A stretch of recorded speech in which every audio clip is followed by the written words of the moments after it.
தமிழ் அரசியல் இன்று ஐநா மனித உரிமைகள் பேரவையின் செப்டம்பர் கூட்டத்தொடரையும் செம்மணி விவகாரத்தையும் மையமாக வைத்து செயற்படுகின்ற ஒரு நிலைமை தோன்றியிருக்கின்றது.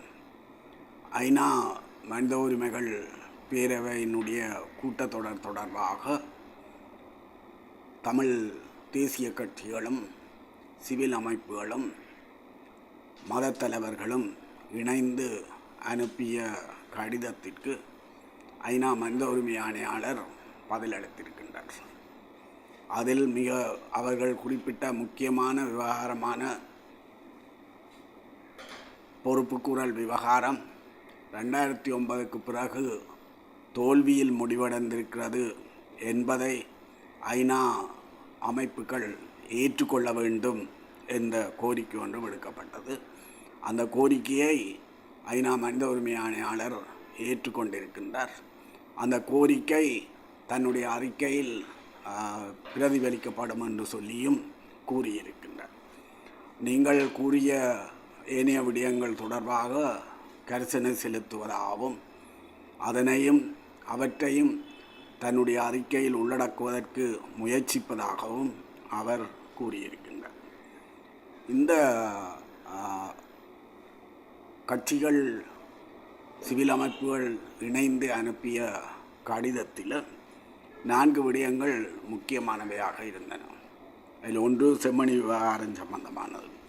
அப்போ செம்மணி விவகாரம் தொடர்பாக செம்மணி மட்டுமல்ல, ஏனைய பல இடங்களிலேயும் கூட புதைகுழிகள் இருக்கின்றன.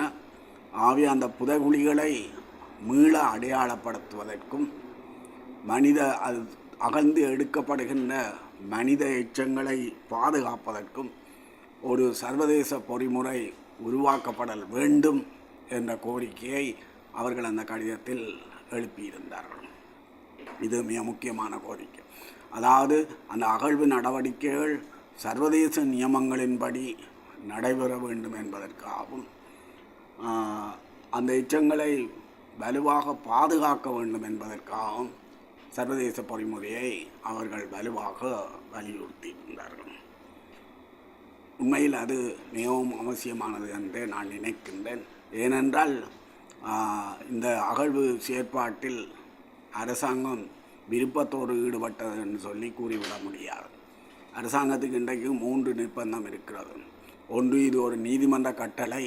அப்போ நீதிமன்ற கட்டளை என்றபடியால் நீதிமன்ற கட்டளையை உதாசீனம் செய்துவிட முடியாதுன்றது ஒரு விவகாரம்.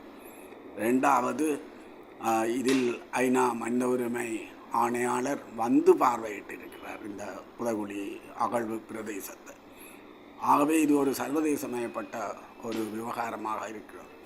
சர்வதேசமயப்பட்ட விவகாரத்தை இவர்கள் தூக்கி எறிஞ்சு போட்டு போக முடியாத எல்லாமே காணப்படுகின்றன. 3வது, அந்த கிருசாந்தி கொலை வழக்கில் முக்கிய குற்றவாளியாக கருதப்பட்ட ராஜபக்ச அவர்கள் தான் சர்வதேச விசாரணை ஒன்று நடத்தப்படுமாக இருந்தால் தான் அதில் சாட்சியம் அளிப்பதற்கு தயாராக இருக்கிறேன் என்று கூறியிருக்கின்றார். அவை இந்த 3 விவகாரங்களும் அரசாங்கத்துக்கு இந்த விடயத்தை விட்டு போக முடியாத ஒரு நிர்பந்தத்தை கொண்டு வந்திருக்கின்றது. ஆனாலும் அரசாங்கம் இதில் நேர்மையாக நடந்துடும் என்று சொல்ல விட முடியாது. இதனுடைய காலத்தை இழுத்தடிக்கின்ற ஒரு செயற்பாட்டை அதை முன்னெடுக்கலாம். மற்றது நிதி வசதி இல்லை என்று கைவிரிக்க வழக்கலாம், பரிசோதனை கருவிகள் இல்லை என்று கூறலாம், மனித எச்சங்கள் துஷ்பிரயோகம் செய்யப்படக்கூடிய சூழ்நிலை உருவாகலாம். ஏனென்றால் எல்லாமே அரசாங்கத்தினுடைய பொறிமுறைக்குள்ளாக நடக்கின்ற நிலைமை காணப்படுகிறது. அரசாங்கத்தின் பொறிமுறைக்குள்ளே நடக்கக்குள்ளே இந்த விடயங்கள் எல்லாம் நடக்கக்கூடிய வாய்ப்பு இருக்கும். ஆகவே இதனை ஒரு சர்வதேச கண்காணிப்பு பொறிமுறைக்குள்ளே கொண்டு வருகின்ற போதுதான் இதனை சீராக செய்யக்கூடிய வாய்ப்பு ஒன்று உருவாகும் என்று தமிழ் மக்கள் அபிப்பிராயப்படுகின்றனர். இது முதலாவது விஷயம். 2வது விஷயம், இந்த பொறுப்புக்கூறல் விடயம். இந்த பொறுப்புக்கூறல் விடயம் தொடர்பாக 2009க்கு பிறகு ஐநா மனித உரிமைகள் பேரவையினாலே எடுக்கப்பட்ட முயற்சிகள் எல்லாம் தோல்வியில் முடிவடைந்திருக்கின்றது. அதனை ஐநா மனித உரிமைகள் பேரவையும் ஏற்றுக்கொள்ள வேணும், ஐநா பொதுச்சபையும் ஏற்றுக்கொள்ள வேணும், ஐநாவினுடைய ஏனைய கட்டமைப்புகளும் ஏற்றுக்கொள்ள வேணும். அதனை உறுப்பு நாடுகள் ஒரு தீர்மானமாக நிறைவேற்ற வேணும் என்கின்ற ஒரு கருத்தையும் ஒரு கோரிக்கையையும் அவர்கள் அந்த கடிதத்தில் தெரியப்படுத்தியிருந்தார்கள். எனவே கூறியது போல ஐநா மனித உரிமை ஆணையாளர் ஏற்றுக்கொண்டு இருக்கின்றார். இப்போ இதில் மூன்றாவது விஷயம் இந்த உலக பொறிமுறையை நிராகரிக்கிறது. உலக பொறிமுறையை முழுமையாக நிராகரிக்கிறான்னு சொல்லி அவர்கள் அந்த கடிதத்தில் குறிப்பிட்டிருக்கின்றார்கள். அது மாத்திரமல்ல, இந்த உலக பொறிமுறை தொடர்பாக சட்டமாதிபர் அலுவலகத்தினால ஒரு சட்டத்தரணியல் அலுவலகத்தை திறப்பதற்கு முயற்சிக்கிறார்கள். இதனையே தாங்கள் ஒரு அடவாக காட்டுகின்ற முயற்சியும் நடக்கின்றன. இது போதுமானது அல்ல என்ற விவகாரம் அங்கே சுட்டி காட்டப்பட்டிருக்கிறதை நாங்கள் பார்க்கலாம். மூன்றாவது விடயம், இந்த மனித உரிமைகள் ஆணையாளர் பேரவை அலுவலகம் சாட்சியங்களை சேகரிக்கிற ஒரு செயற்பாட்டை முன்னெடுக்கிறார். அந்த சாட்சியங்களை சேகரித்த அந்த செயற்பாடு வரவேற்கத்தக்கது, பாராட்டத்தக்கது என்று சொல்லி கூறியிருக்கிறார். ஆனாலும் அந்த செயற்பாட்டை முன்னெடுக்கின்ற போது ஒரு கால வரையறை உண்டு.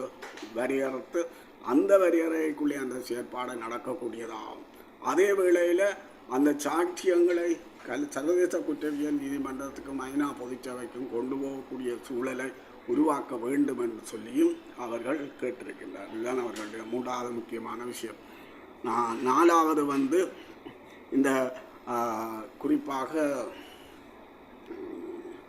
நாலாவது விஷயம் குறிப்பாக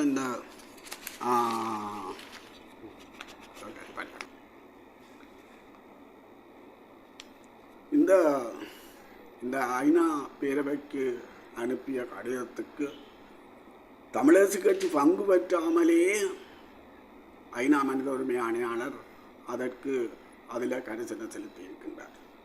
சர்வதேச சமூகம் கரிசனை செலுத்துகின்ற நிலைமை காணப்படுகின்றது. தமிழரசு கட்சியும் இதில் ஒருங்கிணைந்திருந்தால் அந்த கரிசனை இன்னும் பெருசாக வரக்கூடிய வாய்ப்பு வந்திருக்கும். ஆனால் தமிழரசு கட்சி இதில் பங்கு பெற்ற இல்லை. அவர்கள் முதல் அந்த கலந்துரையாடலுக்கே தமிழரசு கட்சியை கேட்டார். தமிழரசு கட்சி அதுக்கும் போகவில்லை. பிறகு அவர்கள் உருவாக்கின அந்த கடிதத்தை தமிழரசு கட்சிக்கு அனுப்பியிருந்தார்கள். நேரடியாக அனுப்பியிருந்த போது அதுக்கு பதில் கூறுறோம்னு சொல்லிப்பட்டு தான் கையெழுத்து இல்லை என்று சொல்லியிருக்கிறார்கள். தமிழரசு கட்சி ஒரு பெரிய கட்சி. பெரிய கட்சின்னா அதுக்கு பொறுப்பு இருக்கு. அதை என்ன செய்திருக்கணும்? ஒரு தானிதை முன்னெடுத்திருக்கணும். அரசியல் கட்சிகள், சிவில் அமைப்புகளை இணைச்சி இதை முன்கொண்டு போயிருக்கணும். தான் செய்யலைன்னா மற்றவர்கள் செய்கிறதுக்கு ஆதரவு கொடுத்துருக்கணும். மற்றவர்கள் செய்கிறதுக்கு ஆதரவு கொடுக்கல. இது எதனை குறிக்கிறான்னு சொன்னால், தமிழ் மரபு வார்த்தையில் சொல்லுவாங்க, வைக்கல்பட்டடனா என்று தாங்களும் செய்யாது மற்றவர்களையும் செய்ய விடாது. அப்படியான ஒரு சூழலை அவர்கள் உருவாக்கியிருந்தார்கள். இது மிகவும் உண்மையில் கவலைக்குரிய விடயம். தமிழரசு கட்சிக்கு இது தொடர்பாக அழுத்தங்களை கொடுக்க வேண்டியது மக்களுடைய கடமை என்று நான் நினைக்கிறேன்.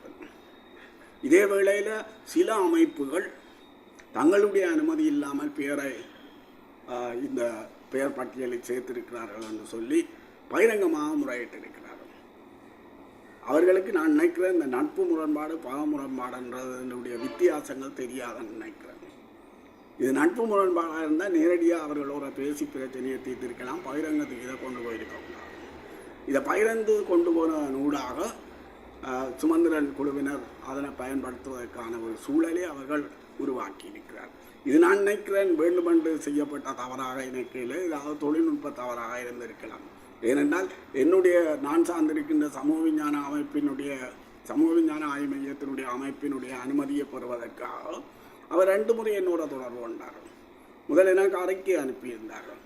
2ஆம் முறை அந்த அனுமதியை கேட்டிருந்தார்கள். அதுக்கு பிறகுதான் எங்களுடைய அமைப்பின் பெயர் அங்கே பதியப்பட்டிருக்கிறது. அதே போல் ஒரு ஒழுங்குமுறை அங்கே பின்பற்றப்பட்டிருக்கு. சில தவறுகள் நடந்திருக்கலாம். ஆனால் அந்த தவறுகளை பெருசாக்கி நாங்கள் எடுத்த முயற்சியை பலவீனமாக்குறான ஒரு செயற்பாட்டை செய்திருக்கக்கூடாது என்றே நான் நினைக்கிறேன். இனிவரும் காலத்திலாவது சிவில் அமைப்புகள் இந்த விடயத்தில் மிகுந்த கவனத்தை செலுத்த வேண்டும் என்பதுதான் என்னுடைய அபிப்பிராயம்.